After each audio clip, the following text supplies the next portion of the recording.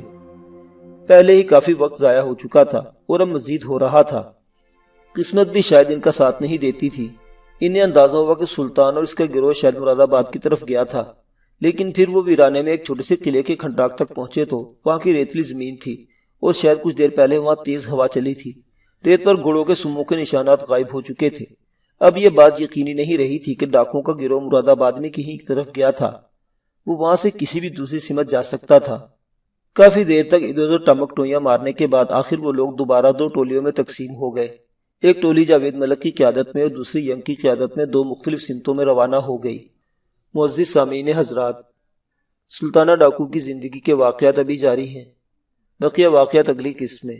دیکھتے رہیے اردو داستان۔ اللہ حافظ۔